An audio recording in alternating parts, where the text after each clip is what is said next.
Ladies and gentlemen, welcome to another episode of This Week in Reselling. After fucking dark. And guys, we're here with John Clutch, the snack. What do you consider like the snack king? John?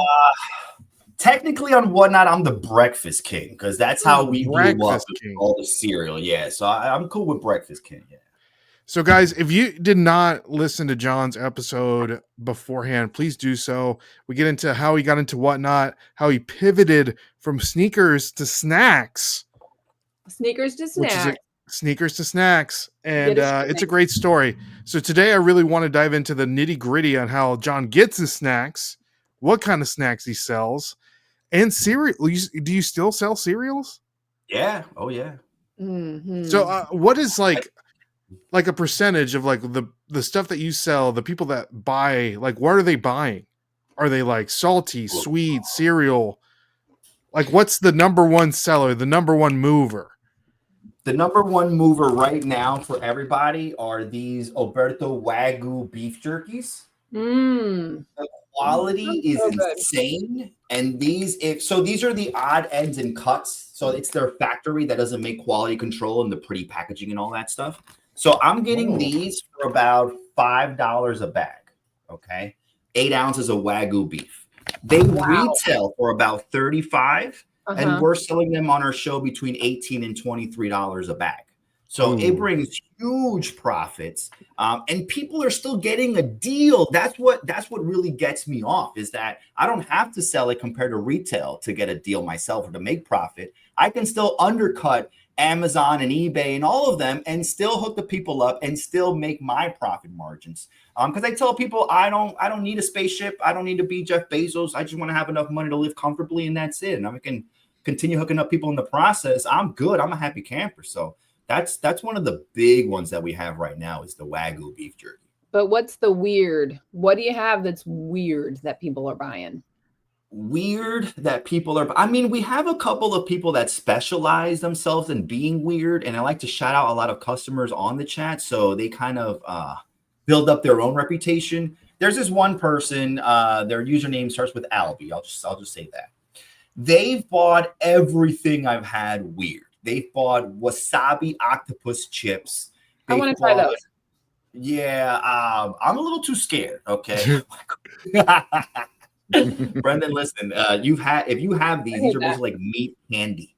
Okay. Yeah, I bet. I want some of those. Yeah. Oh, yeah. Now we're gonna have to spend a lot of money on your Whatnot stream, John. Listen, we can do care packages, man. We can hook you guys up. All right. That's Those how I am. I care to my people.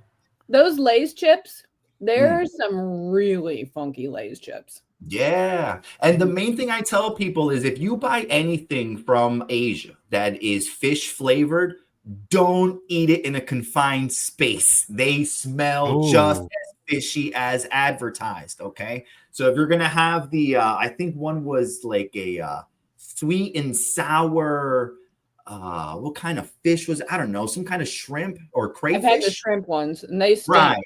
They're good, but they stink. So people open them up at work and get a lot of heat for it. People open up in their car and they have to get their car professionally steam cleaned. Just find a park bench and go enjoy your stinky chips because they are delicious, but they do come with a setback of stinking up the whole room. So don't put it in the microwave then either. Ooh, I don't know if anyone's tried that, but hey, listen, we always need pioneers. So if you want to do that, let me know how it goes. I've never had hot chips before. Yeah. Yeah, right? I'll do it at the meetup next year. Hot donuts. Yeah. Like Krispy Kreme warm donuts. Yeah. Yeah. Oh, yeah. So, John, so do you sell more chips, cereal, cookies, chocolates? Like, I'm into cookies. And like, are you getting all this stuff? Like, I know I'm like just spewing a bunch of stuff out, but are these all like random discontinued discounted stuff? Or like, do you have like your bread and butter, like Doritos, nacho cheese that people buy from you? Or are they just coming to your stream because they want to try something different? They want to get a good deal. They want to try the octopus chip or the, I don't know, the whatever weird cookie that they have that you have. I don't know what kind of stuff that you sell. there really isn't any science to the products or how they sell because every show is completely different. I can have just one day that I think, oh, I might sell some chips I brought in today, no one's seen. But no, for whatever reason, that night, everybody wants Milka bars, and we sell 100 Milka bars. I don't even know what that is. No rhyme or reason. I think that's more of the lure of my show is that people come in, they don't know what to expect because every single live I have different things. I'm in a different hairstyle or outfit. I'm talking about a different thing. There's never anything that feels repetitive about the shows. So that's one of the main things why they come in is like, what does John have today? And I'll use my other social media platforms like Snapchat. I use a lot and IG to do behind the scenes of when I'm shopping, what I just found at a good deal. And people will see that and anticipate the whatnot show. I'm like, yo, John's got this new cereal that he got dirt cheap, so I can probably get it dirt cheap. And that also brings in more customer base. But the snacks, I mean, I sell bucket of cookies. Okay, that's a real thing. There's buckets of no brand cookies, and they're butter, they're coconut, they're chocolate chip. I had to go buy cases because I was selling them at $12, and the cheapest you can get them online after international fees is like $38. So wow. It's stuff like that. Once people do their homework, with most people don't, but when people do their homework and they go, holy shit, I really can't find this anywhere else online for less than what John has, that's what really sets me apart from a lot of other resellers. So I have an item that I've been looking for about a month. Can't find it. Can't find it anywhere. I've heard that it's a thing. I've seen pictures of it. Can't find it. Reese's peanut butter cups with jelly. Peanut butter and jelly. I get those at but I can't find the Reese's cups. I get those at even my Speedway or Walgreens haven't ran on the counter. Yeah. Can't find them. Brendan, have you tried one yet? Yeah, I like it. I haven't tried it. The strawberry one I like. The general consensus is Reese's could have done way better. That's what I hear from the majority of my chat. Yeah. You've tried it though. You've tried them, Kristen? I've never seen him. My Mr. Squirrel wants one real bad. So I'm going to, try to make him happy. I can't find him. I can find the M&Ms. Can't find the Reese's. Kristen, hold that thought 1 second. I could go after this. I could leave and go find one right now in 10 minutes. Yeah, I think my Speedway has them too, Brendan. Well, I will be expecting packages then shortly. All right. I can upgrade you to those look awesome. Yeah. Those look amazing. Yeah, these are the non-Reese's, but these are a little bit better. Are those the vegan ones? No, those are not the vegan. I wouldn't torture you with vegan unless I would know you're vegan. Then I would offer you. I don't hate them. I was in Boulder for a while. I don't hate vegans. I was vegan 2 years, but I know the general consensus is don't offer me vegan. I'll eat it. I don't mind. I think it's good. Give that to you gotta give that to Chris with the world. Yeah. Oh, that's right. He is vegan. Yeah. So, John, you keep talking about the brand, no brand. Give us a little info about no brand. I know you give us a little bit before, but I want an extended no brand. Like, what kind of stuff do they make? Do you have any no brand examples that you can show us? There's South Korea. So basically, that whole shelf is no brand. They get their own shelf. So, and what kind of stuff does no brand sell? All kinds of snacks. So cookies, those bags are white gorgonzola puffs. They have cheesy chips. They have spicy chips, shrimp stuff. Like I said, my absolute favorite, the Japanese purple sweet potato Pringle. All right. That is 100% clutch approved. It's just clutch so approved. Different. So you know a can of Pringles, right? Yeah.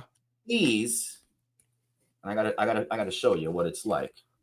Not only is the color amazing because they're super, super purple, but they're very thick. They're way thicker than a regular Pringles. And then the combination of sweet and salty is just magical. And then the crisp, let me see, we'll do it with the microphone. 10 out of 10 crunch.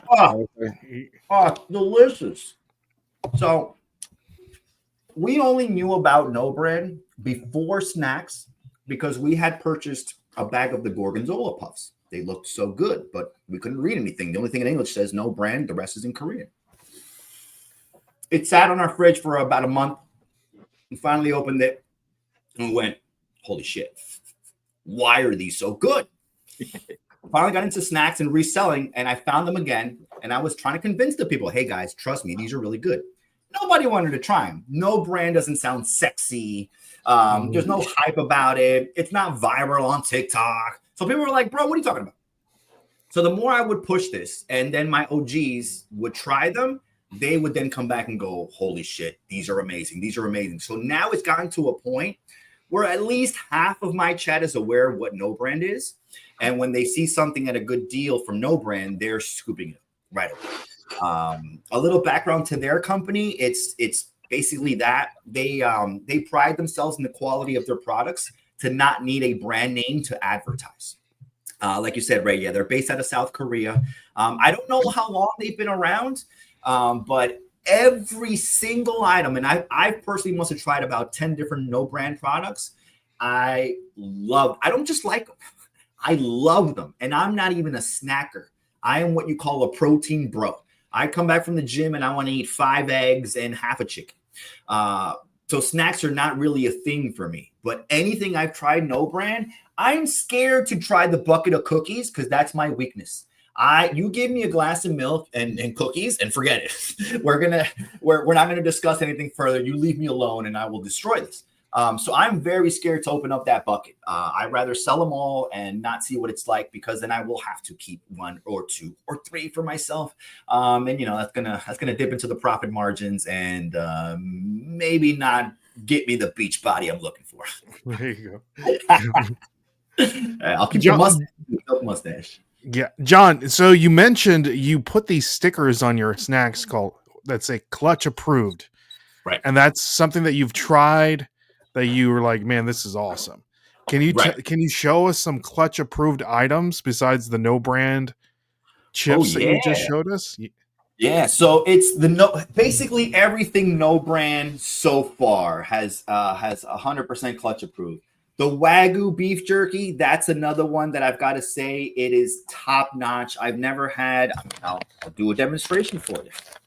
So Wagyu beef, if you guys aren't familiar, it's a very high quality beef that basically the cows live in a spa. They get grass fed, they get massages, they get all the goodness in them. So you can actually see the marbling inside the casing. I'm trying to get it to focus a little bit. All right. And then it's a very nice crunchy case. So you'll hear a crunch when I bite into this. Those cows live better than I do. They do. They have therapists. They have everything. Man, must be nice. Yeah. Just so good. Just so juicy. Usually beef jerky is very dry. Yeah. It's hard to chew, and people don't like it. But everyone who's had this, like I said, it's meat candy. It's really something else. I'm trying to see if there's anything. I was gonna say that's why the gym doesn't work for me, because I'll go and work out and then I'll go and eat a whole pizza after that. Yeah. I just have a Dairy Queen on the way home. It doesn't work. Yeah, no, it doesn't work. Brendan, you could use the line, I'm into fitness. All this in my mouth. Yeah. These I would say are also Clutch approved. I've never had a garlic baguette sun chip, but these ones from South Korea. You bite the chip and you taste a nice garlicky flavor, but I don't know how they do it. At the end, it's like you just stuffed the garlic bread in your face. The crunch almost goes away. You're literally eating a piece of garlic bread. It is phenomenal. It is phenomenal the way they do that. I don't know how, because each chip, like I said, it's the same. You get a little nice hint. Ooh, this is going to be a cool chip. And then, boom, you get hit with garlic bread right at the end, and it's phenomenal. When you eat those with some pasta or spaghetti or something like that. You definitely can. That's how much it tastes like a garlic bread. But no, people just treat them straight out of the bag. I haven't met anyone who's opened that bag and has been able to save some for later. They end up killing the bag in one sitting. You mostly do like chips and chocolates and candies and stuff. Do you ever do drinks? And tell me about do drinks. They're a little harder to source, and they're also a bit of a pain in the ass to ship. That's why I kind of steer clear, unless it's like oh man, I can't pass that deal.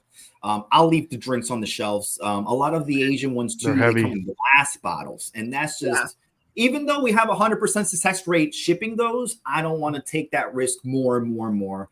have one crack open, contaminate the rest of the whatever's in there, and it's not going to be great. So I want to minimize the risk of having either unsatisfied customers or just terrible packaging. So I'll steer away from the drinks. I have been finding international Pepsis or Cokes that come in plastic bottles. Those I'll mess around with, and I'll have a few every now and then. But besides that, a lot of stuff in glass, I'll just leave on the shelves.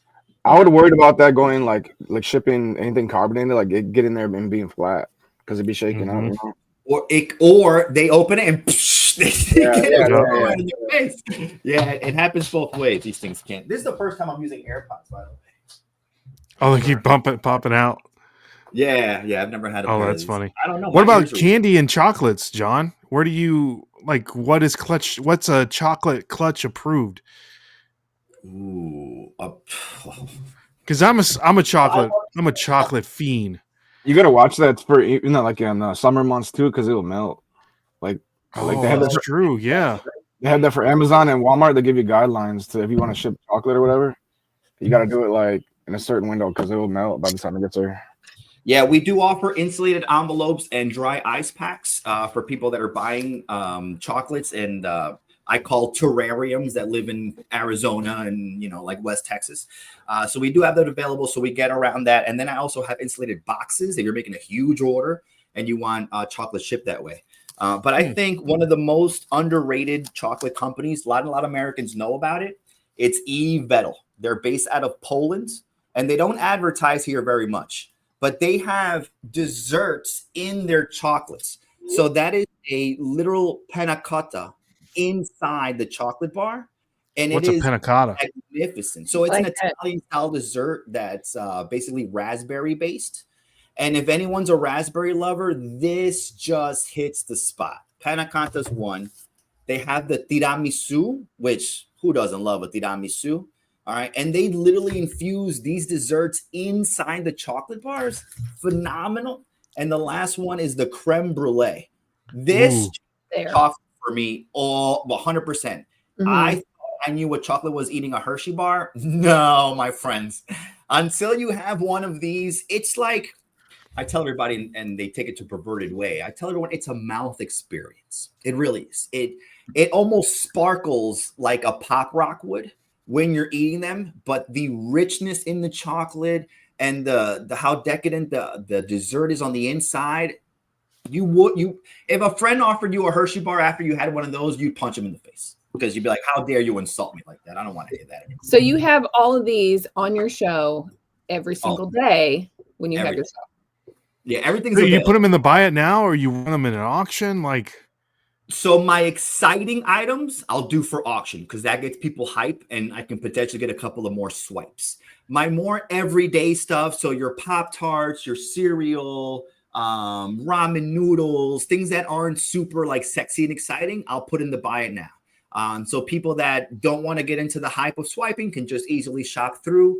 Or once you swiped once or twice and you got free shipping, you can still use your free shipping with stuff from the buy it now or stuff from the auction.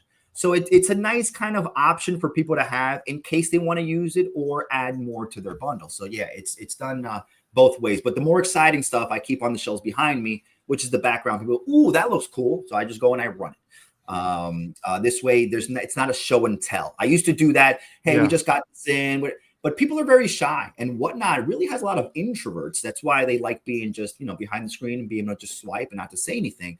So as long as you're constantly running things, you don't know who's going to swipe.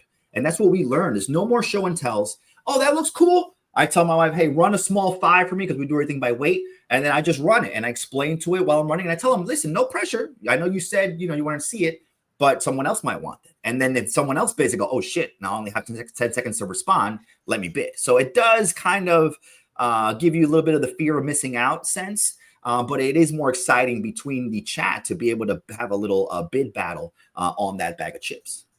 Nice. What about Oreos, John? What's the weirdest Oreo that you've ever sold? Weirdest Oreo. I mean, I have all the you know what you have the Lady Gaga. Have you had the Post Malone one? I hope there's not made anywhere with fish. Like the other No, not that I've seen yet. But I wouldn't be surprised. The Post-Mill Oreos that we call them, yeah, we've sold them. I have the new one that are the chocolate chip pretzel style. But I think Selena Gomez has one too.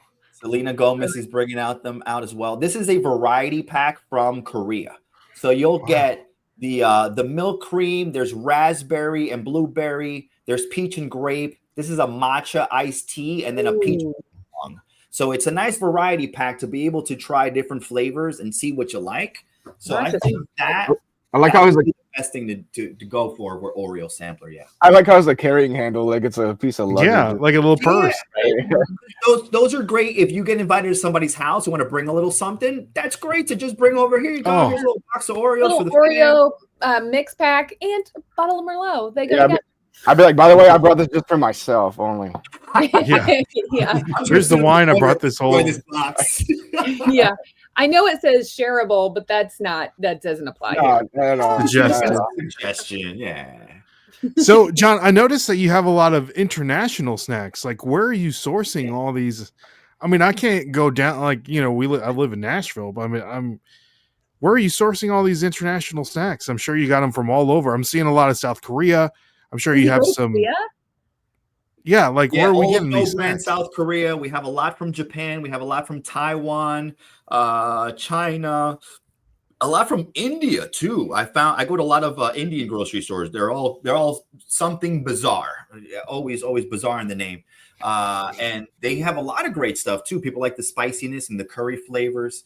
But no, it's basically just a general understanding of the areas that I lived or I shop around. So in Jersey, Jersey's very populated and very diverse. So you have a lot of areas where you have a big Asian community. So I'll go into those communities and I'll go to H Mart's a very popular one, 99 Ranch. There's a place literally just called Asian Food, which is a grocery store. And I go and I source deals. I have a little notebook. I go, okay, this store had this product for this much. That store has it cheaper, so I'll buy it at that store. And then some stores are better than others in prices of things they have. So I'll do it that way. I'm personally, like I said, I'm Hispanic. So I'm very familiar with the Latin American market and the supermarkets. And in Jersey, there's a lot of Hispanic communities. I'll go into the sea towns. I'll go into El Universal, all kind of restaurants that cater to South America and Latin America. And you'll see that every aisle has flags of what country their products on the shelves are from. So that makes it way easier. I don't have to check the back of every package, see what's from Brazil, what's from Uruguay, how do I have to describe it? And then a lot of stuff I'm familiar with already just by growing up in the culture. So we have a lot of things from Colombia, Costa Rica, Nicaragua, Uruguay, from all over the place. And like I said, that's easier for me. I'm still learning the Asian market. And then I'm still learning the domestic market because the whole shelf that I have back here, Doritos drop tangy ketchup. They drop tangy pickle. There's hot mustard. There's guacamole. Yeah, so that whole shelf back there. Oh, the Cheetos Flamin' Hot Dill Pickle. That broke the internet. Yeah, so it's things like that people, there's a taste bud for everything. And that's why I say also my shows, I never know what's going to go down. People just come in and be like, can I see a Milk-A-Bar? And that starts a sale of 30 Milk-A-Bars. Or what's no brand? And I run a bucket and they want 8 buckets after that. It's just, it's so unpredictable that it kind of gives me a little bit of anxiety before every show. But then I just see it works out because the people will eventually tell me, or at least, yeah, they'll at least hint to what they're looking for, what they're wanting based on how they're swiping or how they're responding in the chat. And I like to be at least in tune with how the chat feels and be able to, work with them instead of just kind of throwing stuff in their face and forcing them to swipe and buy things. So if you play soccer, are you in charge of snacks after the game? No, he's bringing the orange slices. Yeah. John's bringing juice boxes. I'm in the opposite league of where you would bring juice boxes and assign a snack mom per game. I'm in an over 21 bar league. So after the game, we all go to the bar. So each team is represented by a different brewery or bar. So every week they highlight one of those teams' bars. So, Miller's is the week is the bar this week, so we all go to Miller's after the games.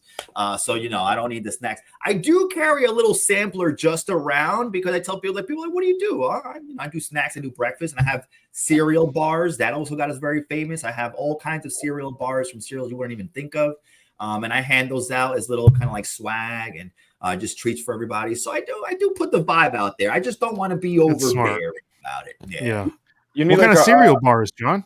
Squishmallow cereal bars?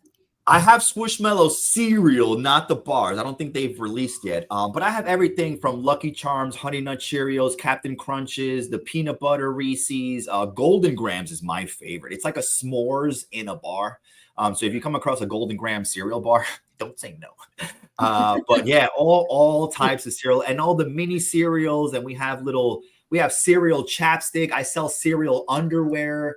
Everything cereal related you can think of. I own a Frosted Flakes bra. Okay. No, they have that at you can find that stuff at like I've seen the boxers like the Frosted Flakes and stuff. They do have that. You could during the holidays you'll see them around Marshalls and TJ Maxx and Home Goods depending on where you're at.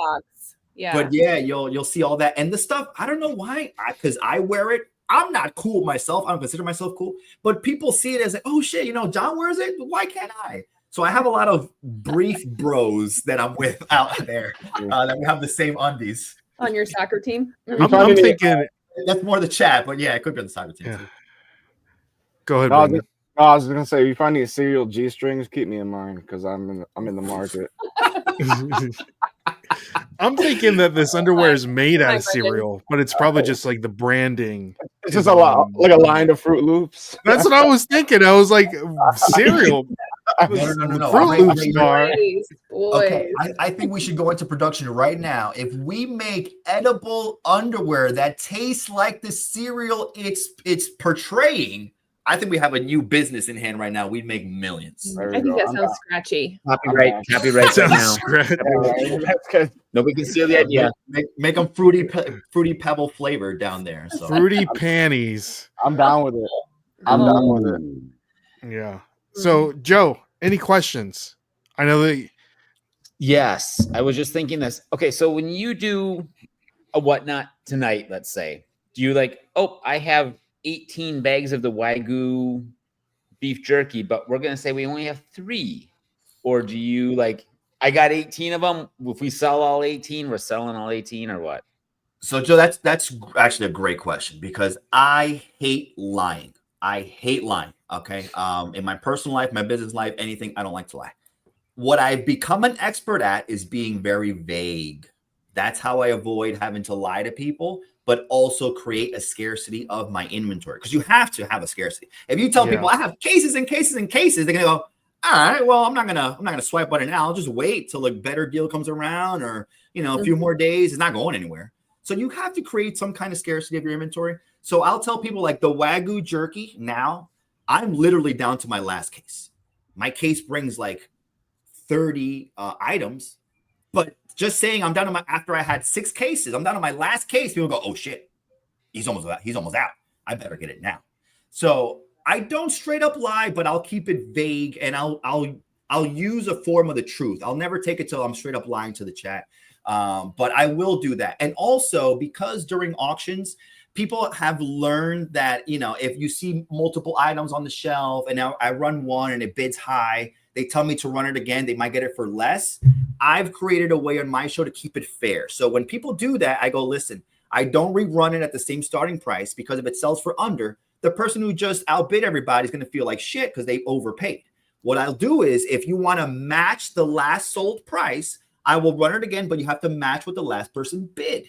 And that seemed to really open up the avenue to help people understand that we're doing this for y'all, not for my pockets, even though it does help my pockets. If I run it for low and it sells low, guess what? I get less profit. But if you match what they match, not only is it fair for the whole viewership and customer base, it's also like a way of taking care of just taking one little extra step to make sure we're all okay with it.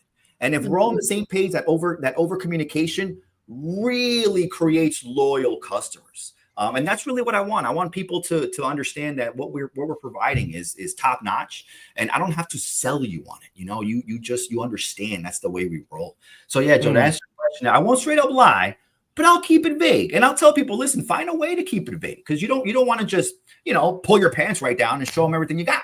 You want to have a little foreplay. You want to be a little loose. So you want. I do. I'll take it all off. I'll take all like, Brandon, are those Frosted Flakes underwear? Yeah, I'm like, oh, I thought you would never ask.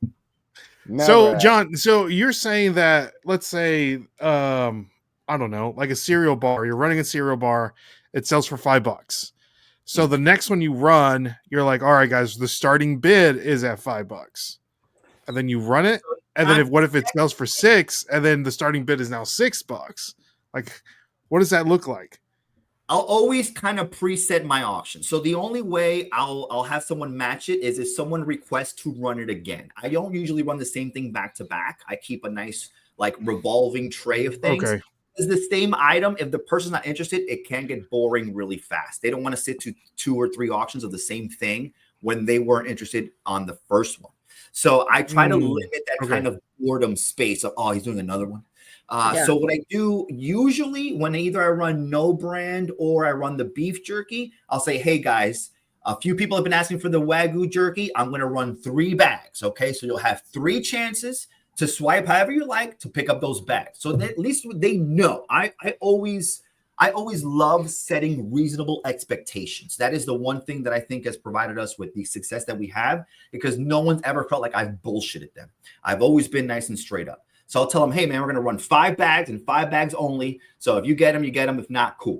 And sure, I've lied in the sense where I'll sell the 5 bags and they've just swiped so well that I'm like, I'd be stupid not to run another one. So I go, all right, chat. All right, fine. You pull my leg. Let's run one more. That's the most I will lie in the sense there. It's like, all right, everybody wants it. And it's obviously good for my business. Why not run 1 or 2 more? So we'll do it that way. But I like to really set people up so they understand exactly what we're going to do and how it's going to be run. This way, there's no surprises. By minimizing surprises, they feel very honest and very genuine, and they'll roll with a lot more. George Costanza. So have you sold, like, let's say you thought you had 5 of the Wagyu beef jerkies and actually you only had 3 and you sold 2 more. Has that happened where you're like, oh, we don't have this, I gotta go run to a store? Or are you really conscious of everything that you have for inventory? So for auction purposes, I am on top of everything that we have, and I won't promise a number unless I verified we have the 2, we have the 3, we have the 4. Now that has happened on the buy it now side, where everything is more of a passive income, where it's just loaded, and people have bought 3 things, and hey, we probably we had a quantity of 4, we only had 3. So yeah, I'll have to go to the store and pick that up. But luckily, nothing that I buy is so rare or so exclusive, especially in the buy it now, that I can't just pick it up same day. May I have to pay the full price because when I loaded it, it was on special and now it's not? Okay. But to me, paying that $1 or $2 extra to know that I'm keeping the customer, that is so worth it to me. I see a lot of resellers just pinching pennies because, they don't want to inflate their costs. But if I told you, listen, it's going to take you $5 extra to make sure you have a customer for life, you would happily spend $5. Yeah. And that's what we do here with our my love. Can you get me the roll of the Freeskies that we have, please? That's what we do here on the show is we want everyone to feel appreciated. So what we started doing is we started putting little extras in people's packages. Some people thought we were just messing up and we were miscalculating and they got something extra for free. So we literally got these made now. And every package, if you order at least a couple of things, I will mark exactly what I'm giving you for free. And it's just for you from the Clutch Crew. So this identifies what we're doing, and it makes the person feel so, oh man, these people do want to give me something extra. No one gives you extra stuff anymore. Where do you get extra stuff? Even for guacamole at Chipotle, you got to pay extra. There's nothing that's free. Nothing is free. And that's what we're doing. So everything is everything is about setting us apart from the competition and making us more of a unique service and unique channel. Everyone can buy most of these snacks. I'm not getting them from some spaceship that comes once a year and only has them for me. Basically, at most grocery stores and most Asian markets.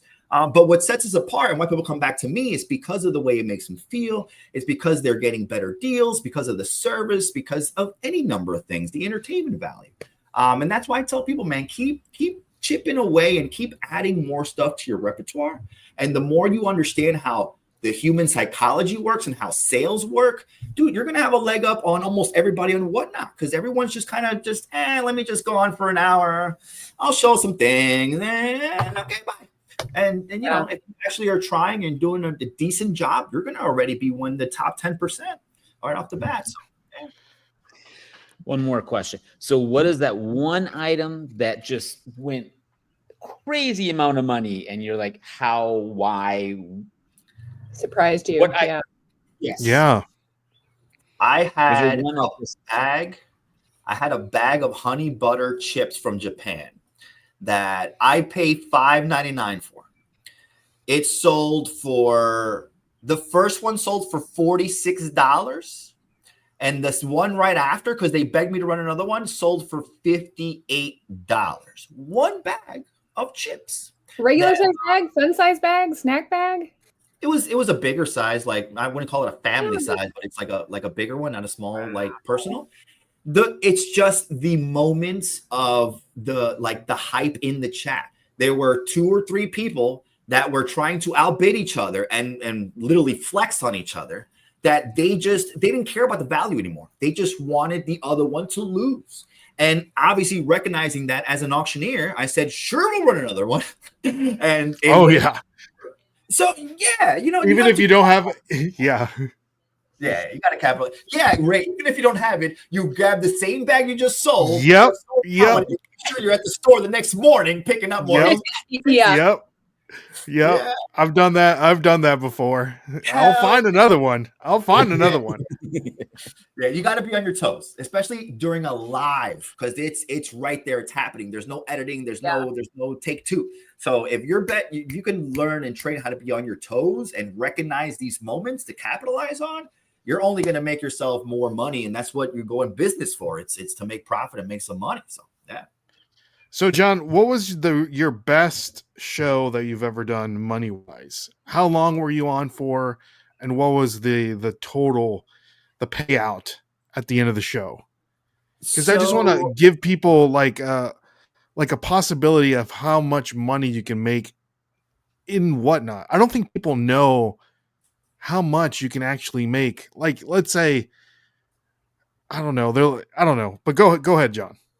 Oh, you're right. You could make stupid money because there is a lot of money out there. Okay, even though Whatnot is looked at as a like app for steals and great bargains, there's still people with fat bank accounts on Whatnot. And I've seen that firsthand. Yeah, I've seen that firsthand. We had one item. This guy came in. His name is Dale something. I forget the rest of his name. I don't know why, what was going on or why he loved the show so much. We were running a chocolate egg cake from Italy right before Easter. And, you know, it's right in the theme. It's an egg cake. It's chocolatey. It's cool. The bid went up. He paid over just under $300 for an egg cake just because he wanted to flex, just because he wanted to make it a big deal or just hook me up because obviously I'll get a little bit more. That was the biggest sale, I think, of an individual item. And then overall, we'll average in sales about $300 to $400 an hour in sales. That's not the Whatnot fees that you know we get murdered with, and then the actual profit and inventory margins. So I think our best show, because I'll top out about 4 or 5 hours just being live for more than that. Especially the energy I exert during those lives. Like I said, around hour 4, 5, I'm going, the body's going, no, we need to stop. So about a 4-hour show, our biggest profit mark or our biggest sales intake, we made about $2,000. Now that's selling bags of $5 chips. If you're selling stuff that's, Louis Vuitton purses that are going for a few grand each, or even Pokemon cards that are, PSA graded and very rare, you can make a ton of money. It just depends on what you're selling. So people selling used clothes, you're not going to break the bank, even if you have really awesome clothes and stuff. It has to go with what your how can I even describe it? It has to match what you're trying to push and sell. And if the sync is right, people will gravitate to you and you'll start making more. But depending on what you sell, you can make a shit ton of money on Whatnot. You see with the bigger channels, all they do is run item after item after item after item. And you see the money coming in, you see the swipes coming in. There's no shortage of them, you know. It depends on the amount of time you want to dedicate to the live and the work and the prepping and the shipping and the dealing with customers. Because after the show's over, I get messages, you know, hey man, I had this, or hey man, can you help me out with this, or hey, you know, or someone gets an order and a box got smashed, or you know, something came out of date. You know, I make mistakes too. So it's a constant 24/7 of always having to be there for your customers. And it's a lot for a lot of people. It's very demanding and overwhelming. So in sales, like I said, we could bring in quite a bit, but it does come with a lot of work behind the scenes. But I personally enjoy it. I like working for myself and being able to, if I want to stop mid shipping to just sit down and watch my favorite team, Liverpool, play soccer game, I can do that. You know, people can't do that when you're in a 9 to 5 or you're working overnights or stuff like that. So it does give you more of the liberty, but it is a little bit more demanding. But if you can balance it out, it is worth the effort you put in. There you go. I love it. Well, John, this has been amazing. Learning more about John Clutch selling snacks on Whatnot. I mean, who would have thought, right? But I thought I was going to be a pro soccer player from the moment I put on goalie gloves at 4 years old. And if someone told me, man, you're going to be in your late 30s talking to a camera by yourself in your room to hundreds of people, and you're going to be running Oreos from Korea, I'd be like, what are you, high? Give me what you smoke. That sounds amazing. Yeah, because I would never believe them. Never, ever believe them. And this is where I am now. Great. Who would have thought? Well, guys, you can make sure to follow John and all of his reselling journeys. Follow him on Whatnot. Everything's going to be listed down in the description below. John, thank you so much for coming on. It's been a pleasure. Yeah. Make sure to buy some snacks. Yeah. I was looking to see if he had any Wagyu in the store. Buy all I need your shipping address. You can all get a care package, okay? That's okay. I will be sending you a message on Whatnot. Thank you. Yeah, there you go. Well, guys, again, my name is Ray. I'm Kristen. I'm Joe. I'm Brandon. That's John. He is John. John Clutch on Whatnot, and we will catch you guys on the flip side. See y'all, and God bless. Peace.